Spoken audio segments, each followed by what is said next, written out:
في إحدى ليالي الخريف الهادئة، كان خالد يقود سيارته متجها نحو مدينة الدوأدي لزيارة مؤسسة إضاءات المجد لمواد البناء.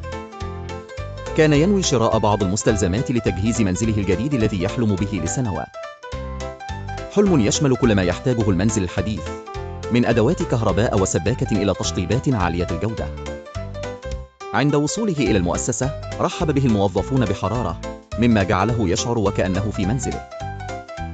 بدأ بجولة في الفروع المختلفة، متفحصاً أنواع الخامات التي تتميز بها المؤسسة. كما أعجبه تنوع الخيارات المتاحة بدءاً من مغاسل كبار السن إلى الأحواض بأشكالها وألوانها المتعددة. أثناء تجوله في الممرات المليئة بالمنتجات البراقة، استوقفه أحد العروض المتعلقة بأوكر وكوالين الأبواب المصنعة من خامات عالية الجودة. فتذكر اللحظة التي أغلق فيها باب منزله القديم دون أن يستطيع فتحه مرة أخرى بسبب كوالين رديئة، فقرر عدم تكرار التجربة واستمع لنصيحة موظف الشركة الذي شرح له المزايا وما يناسب احتياجاته المحددة.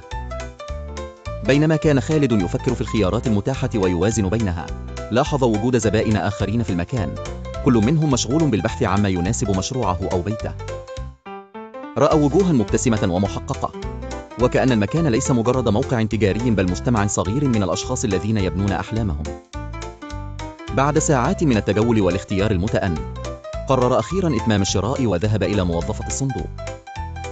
عند المغادرة، كان ممتلئاً بالرضا لأنه استطاع الحصول على ما يحتاجه وبأسعار تنافسية وبجودة تفوق التوقعات. في طريق العودة، شعر خالد بفخر شديد بخطوته الذكية نحو تحقيق المنزل الذي طالما حلم به.